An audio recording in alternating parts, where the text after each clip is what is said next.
যে ওনারা গুলশান থেকে এসে ওনাদের সাঙ্গপাঙ্গদেরকে নিয়ে পেশাব করে মোহাম্মদপুরের ধর্মপ্রাণ মানুষদেরকে ফাঁসিয়ে দিবেন।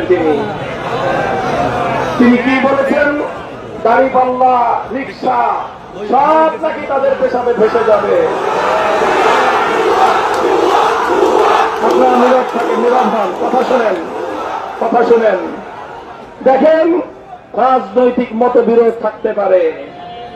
বাংলাদেশের অতীতের সিকি শতাব্দীর রাজনীতির ইতিহাস পাঠ করে আসুন, সিকি শতাব্দীর ইতিহাস পড়ুন। দাড়িপাল্লা, ধানের শীষ একসাথে থেকে 25 বছরের বেশি সময় বাংলাদেশে আধিপত্যবাদের বিরুদ্ধে লড়াই করেছে। রিকশার কান্ডারি শাইখুল হাদিস আল্লামা আজিজুল হক রহমতুল্লাহ আলাইহিকে দেখলে বেগম জিয়া সবসময় আসন ছেড়ে দাঁড়িয়ে যেতেন। আজকে আপনি এসে বেগম জিয়া যাকে শ্রদ্ধা করতেন, এখনো পর্যন্ত জনাব তারেক রহমান সাহেব আমাদেরকে দেখলে শাইখুল হাদিসের প্রতি শ্রদ্ধা অবনত হয়ে আমাদের সাথে আলিঙ্গন করেন। এখনো বেগম জিয়ার মৃত্যুর পরে তার কফিন কাঁধে নেওয়ার জন্য জনাব তারেক রহমান সাহেবও শাইখুল হাদিসের সন্তানকে উপযুক্ত বিবেচনা করেন। আর আপনি এসে বলেন ধানের শীষের লোকজন পেশাব করে শাইখুল হাদিসের রিকশা আর আপনাদের 25 বছরের সহযোদ্ধা দাড়িপাল্লা সব আপনারা পেশাব করে ফাঁসিয়ে দিবেন। আপনাদেরকে বলতে চাই, পেশাবের মতো অপবিত্র জিনিস দিয়ে, পেশাবের মতো নাপাক জিনিস দিয়ে যদি ভাসাতে হয়, আপনার টয়লেট ভাসান। মুহাম্মদুর রাসূলুল্লাহ সাল্লাল্লাহু আলাইহি ওয়াসাল্লামের নামে নামকৃত মোহাম্মদপুর এলাকাকে পেশাব দিয়ে ভাসিয়ে দেওয়ার মতো এই জাতীয় অপবিত্র কথা দ্বিতীয়বার উচ্চারণ করবেন না। এতে মোহাম্মদপুরবাসী অপমান বোধ করে। আপনাদের লোকেরা আমার বিলবোর্ড গুলো ছিঁড়ে ফেলে। আমার বিলবোর্ডে আমার নামের পাশে 501 সংখ্যা লিখে আমার বিরুদ্ধে পরিচালিত আন্তর্জাতিক এবং দেশীয় ষড়যন্ত্রকারীদের সাথে আপনার হোতাদের যোগ সাজসের প্রমাণ পেশ করেছেন। আপনারা মনে রাখবেন, আমাদের কাছেও বলার অনেক কথা আছে। বিগত দিনে আমরা দেখেছি একজন নেত্রী বারবার বেগম জিয়া এবং শহীদ জিয়াউর রহমানের চরিত্রের উপর কালিমা লেপন করার চেষ্টা করতেন। শুনেছেন আপনারা? জিয়াউর রহমান, শহীদ জিয়াউর রহমান সাহেবকে তাকে তার অপবাদ দেওয়ার চেষ্টা করা হয়েছে, শুনেছেন? বেগম জিয়াকে বারবার তার চরিত্রে কালিমা লেপন করার চেষ্টা করা হতো, দেখেছেন? কিন্তু জিয়াউর রহমানের পরিবার, বেগম জিয়া কোনদিন এর বিরুদ্ধে কোন অপবাদ সুরক শব্দ চয়ন তিনি করেন নাই।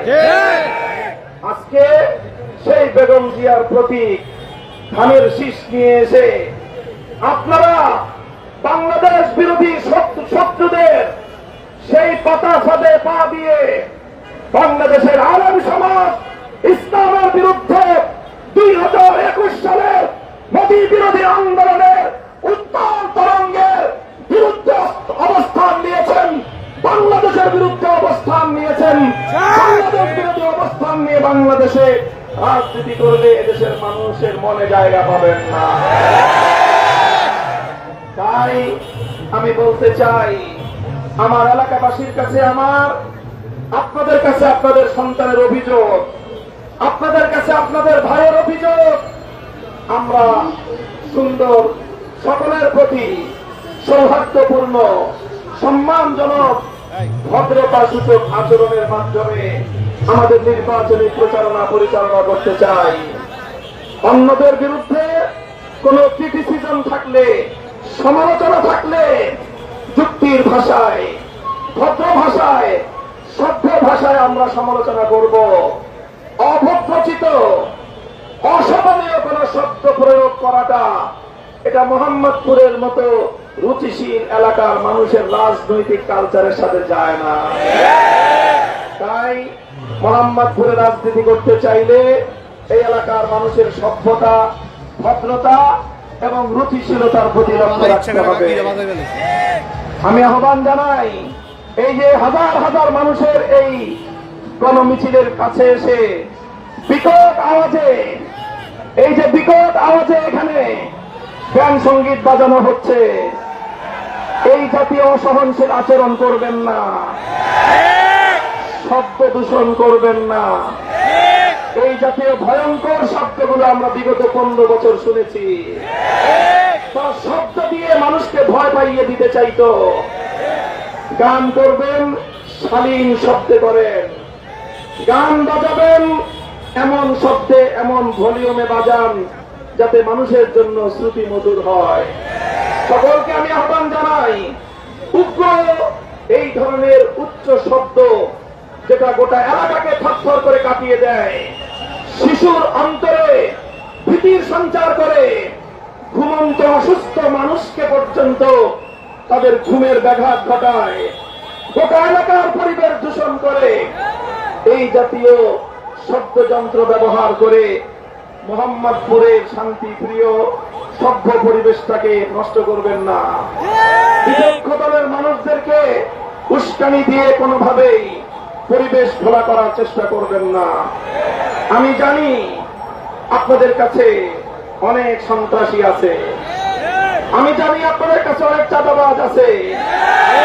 বিগত দিনে যারা সন্ত্রাসী করত, যারা টপ টেরর হিসেবে, যারা শীর্ষ সন্ত্রাসী হিসেবে বছরের পর বছর, যুগের পর যুগ ধরে জেল খেটেছে, যাদেরকে বেগম জিয়া, যাদেরকে বেগম খালেদা জিয়া জেলখানায় পুরেছিল, সেই সকল লোকদেরকে বের করে এনে মোহাম্মদপুরের মানুষের উপর চাঁদাবাজি করার জন্য, সন্ত্রাস করার জন্য চাপিয়ে দিয়েছেন।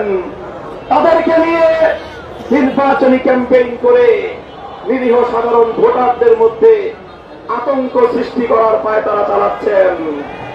আমি আইন শৃঙ্খলা রক্ষাকারী বাহিনীকে বলতে চাই, কোন টপ টেরর, কোন শীর্ষ সন্ত্রাসী, জুলাইয়ের হত্যাকাণ্ডের কোন আসামি, যাদের বিরুদ্ধে 15-20টি করে মামলা রয়েছে, হত্যা মামলা, সেই জাতীয় খুনি চক্র, তাদেরকে যদি কেউ সঙ্গে নিয়ে নির্বাচনী কার্যক্রম পরিচালনা করে, আইন শৃঙ্খলা রক্ষাকারী বাহিনী যদি তাদের বিরুদ্ধে কোনো অ্যাকশন না নেয়, আমরা মনে করব বাংলাদেশের ঢাকা 13 আসনে লেভেল প্লেইং ফিল্ড আপনারা রক্ষা করতে চান না।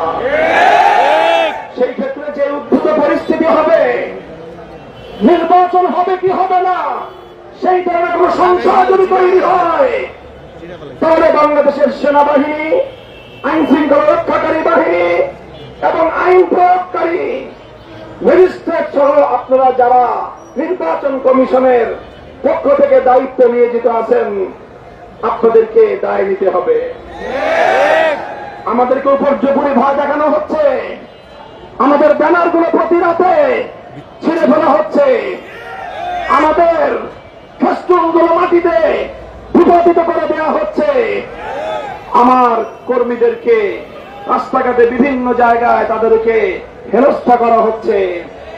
এই জাতীয় পরিবেশ যেন আর না ঘটে, আমি নির্বাচন কমিশন সহ আইন শৃঙ্খলা রক্ষাকারী বাহিনীর সকলের প্রতি সেই বিষয়গুলো নিশ্চিত করার জন্য আমি আহ্বান জানাচ্ছি।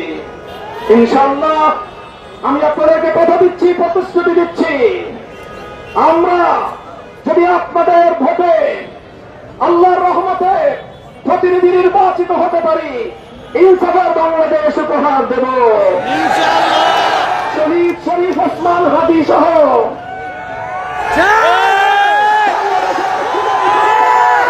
পরিচালিত সকল সন্ত্রাসী হত্যাকাণ্ডের বিচার নিশ্চিত হবে ইনশাআল্লাহ।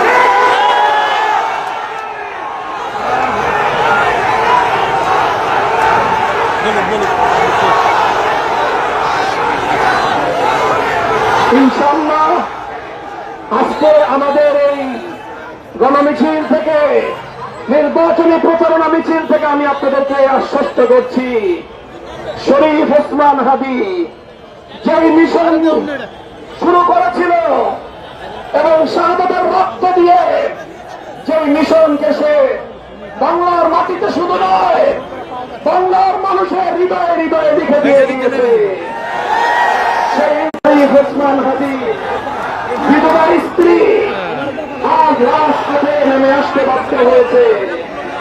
তার দুধের বাচ্চাকে রেখে রাজপথে এসে অবস্থান নিতে বাধ্য হয়েছে শরীফ ওসমান হাদির হত্যাকাণ্ডের বিচার নিশ্চিত করার জন্য। এই পর্যায় পর্যন্ত